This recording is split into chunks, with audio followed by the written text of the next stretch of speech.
Hello and welcome to my lab. My name's the Professor and I'm a scientist. I love doing experiments. Recently, whilst I've been reading the Bible, I've come across a man named Elisha. He did many amazing things and I wanted to conduct some experiments and try out a few of the amazing things myself in the lab. So here we go. Experiment number 1. Elisha turned a pool of water that was bad into pure, fresh, clean water by pouring a bowl of salt into it. Here I have some bad water. Look at that, it's undrinkable. And I'm going to try to make it into pure water by pouring this bowl of salt into it. So here we go. Oh, give it a little stir. My glass.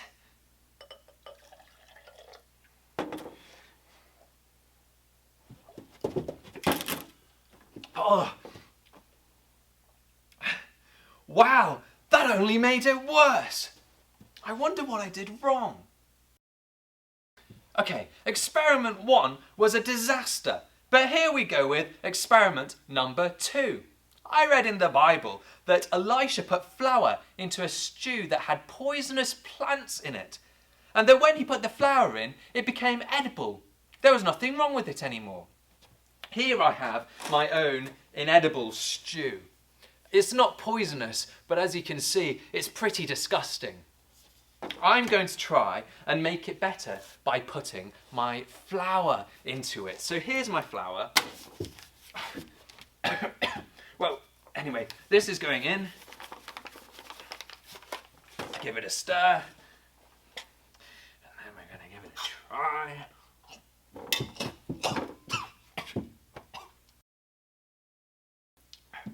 Another disaster! I just need to think like a proton and stay positive.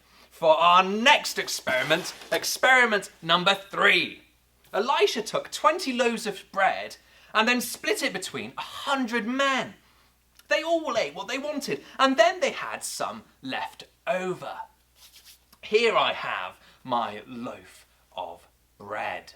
And I'm going to see how many people I can split it between.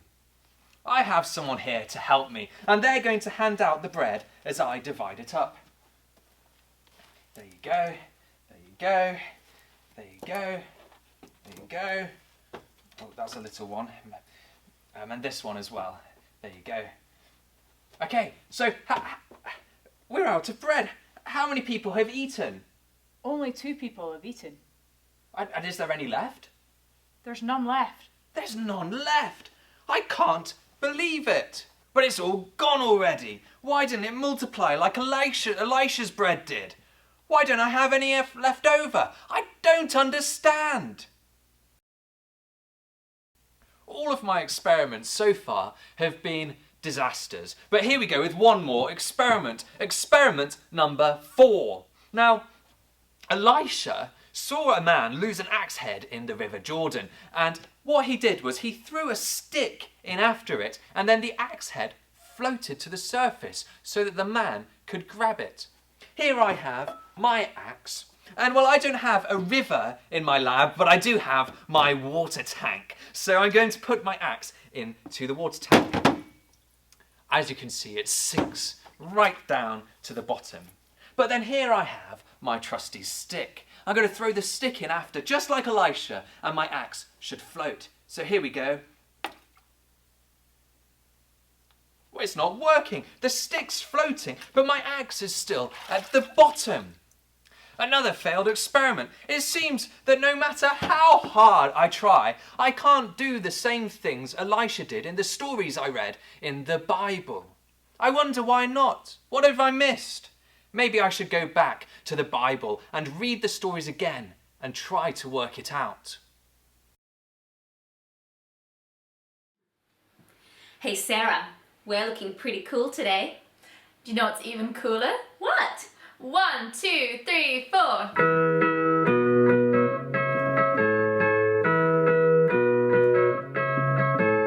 Jesus healed a paralyzed man who was brought in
Today in Sunday Stories for Families, we're looking at 3 different Bible stories. Our first one can be found in 2 Kings chapter 2, starting at verse 19. If you've got a Bible with you, it would be really helpful to open it up and follow along with me. The men of the city said to Elisha, "Look, Master, this city is in a nice place to live. You can see that, but the water is bad. That's why the land cannot grow crops." Elisha said, "Bring me a new bowl and put salt in it." So they brought it to him. Then Elisha went out to the spring of water and threw the salt in. He said, "This is what the Lord says. I have healed this water. From now on, it won't cause death, and it won't keep the land from growing crops." The water was healed. It is still good today. It happened just as Elisha had said. From there, Elisha went up to Bethel. On the way, some young men came out of the city. They made fun of Elisha. They said to him, "Go up, you bald head! Go up, you bald head!" Elisha turned around and looked at them. He put a curse on them in the name of the Lord. Then 2 female bears came out of the woods. They tore to pieces 42 of the young men. Then Elisha left and went on to Mount Carmel. From there, he went back to Samaria. Our next Bible story is in 2 Kings chapter 4, starting at verse 38. Elisha came to Gilgal again. There was a time of hunger in the land. A group of prophets was sitting in front of him. He said to his servant, "Put the large pot on the fire. Boil some stew for these men." One of them went out into the field to gather plants. He found a wild vine. He picked fruit from the vine and filled his robe with it. Then he came and cut up the fruit into the pot. But they did not know what kind of fruit it was. Then they poured out the stew for the men to eat, but when the men began to eat it, they shouted out, "Man of God, there's death in the pot!" They could not eat it. Elisha told them to bring some flour. Then he threw it into the pot. He said, "Pour it out for the people to eat." And there was nothing harmful in the pot. A man from Baal Shalishah came to Elisha. He brought 20 loaves of barley bread from the first harvest to Elisha. He also brought fresh grain in his sack. Then Elisha said, "Give it to the people to eat." Elisha's servant said, "How can I feed 100 men with so little?" But Elisha said, "Give the bread to the people to eat. This is what the Lord says. They will eat and will have food left over." Then he gave it to them. The people ate and had food left over, as the Lord had said. Our next and final Bible story is found in 2 Kings chapter 6, starting at verse 1.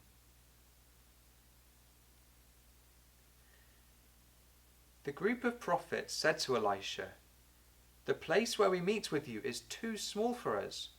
Let's go to the Jordan River.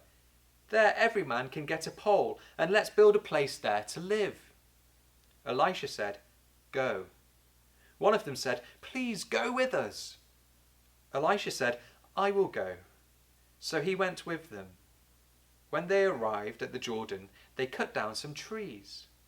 As one man was cutting down a tree, the head of his axe fell into the water. He yelled, "Oh, my master! I borrowed that axe." Elisha asked, "Where did it fall?" The man showed Elisha the place. Then Elisha cut down a stick and threw it into the water. It made the iron head float. Elisha said, "Pick up the axe head." Then the man reached out and took it. Hello, My name's Sam, and I'm so pleased to welcome you this week to Sunday Stories for Families. Today we're starting to look at a new character in the Bible. Do you remember his name from the Bible story we just read together? If you said Elisha, then you're right. Today we're going to look at some of Elisha's miracles. These miracles showed everyone around that Elisha was special, that he was the man God had sent to help his people and to judge his enemies. Let's look at the miracles together in the Bible. We read about Elisha's first miracle in 2 Kings chapter 2, verses 19 to 22. Elisha is in Jericho, and the city's water comes from a spring in the ground. The water is bad, and it's stopping any plants from growing. So Elisha takes a bowl with salt in it and throws it into the bad water. Then he says, "This is what the Lord says. I have healed this water. Never again will it cause death or make the land unproductive." And the water became pure, just like Elisha said. Then we read another miracle in 2 Kings chapter 4, verses 38 to 41. During a famine, which means there was no food around, someone makes a stew for the prophets. But because there isn't enough food around, they put a plant in. In fact, they put as much of this plant into the stew as they possibly could. But they didn't realize that the plant was poisonous. So now the stew is poisonous.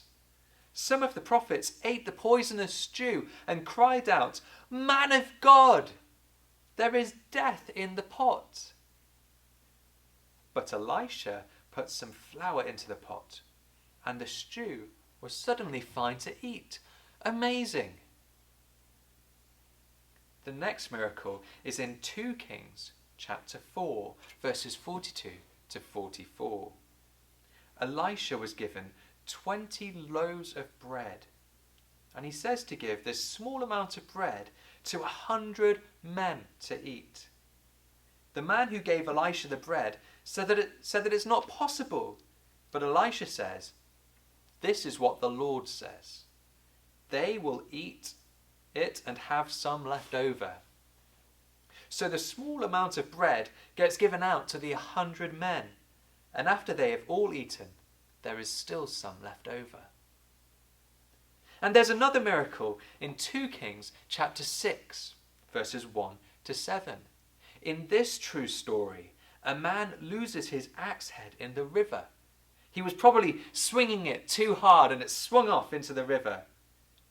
But he's really worried because axe heads were really expensive and it belonged to someone else.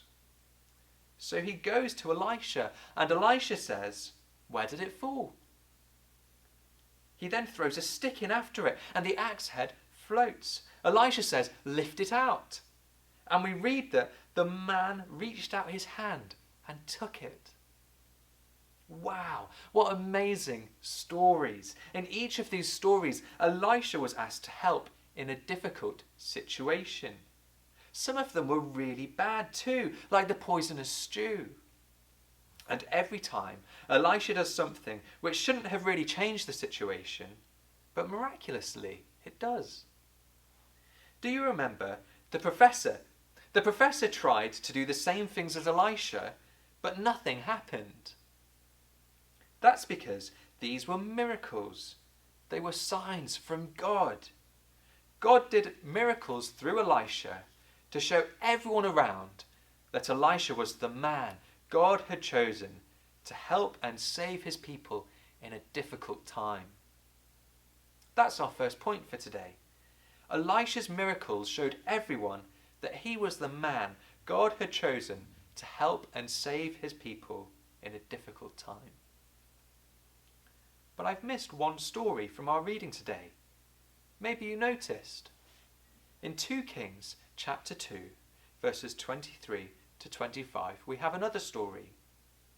As Elisha is walking down the road, some boys shout at him, "Get out of here, Baldy! Get out of here, Baldy!" How awful. Elisha looks at them, and in the name of the Lord, he sends some bears after them. 2 bears come crashing out of the wood and attack the boys. It must have been terrifying. The boys rejected Elisha, and Elisha sent the bears after them in judgment. And here's our second point. Not only do we see that Elisha's miracles showed everyone that he was the man God had chosen to help and save his people in a difficult time, but we also see that rejecting God's man has serious consequences. Rejecting God's man has serious consequences. Elisha, in many ways, is very similar to Jesus. Jesus did many miracles as well, and these miracles showed everyone that Jesus was the man God had chosen to help and save his people in a difficult time. Jesus is even greater than Elisha, though, because he isn't just the man God has chosen to help and save his people in a difficult time. He is the man God has chosen to help and save his people for all time. Elisha did some pretty amazing miracles, but Jesus did even more amazing miracles. Elisha was rejected by the boys, and they were judged. Just like Elisha, Jesus is rejected by lots of people around the world, even today. And just like Elisha judged the boys, one day Jesus is going to come back and judge those who haven't trusted in him. Just like Elisha, Jesus' miracles show that he was the man God had chosen to help and save his people. And also, just like Elisha, rejecting him has serious consequences. Now it's time for you and your family to engage together with our true stories from the Bible. Below, you'll find a link to additional resources, and there are some questions for you to think through together in the video description. Thanks so much for watching, and I look forward to welcoming you next week. Goodbye!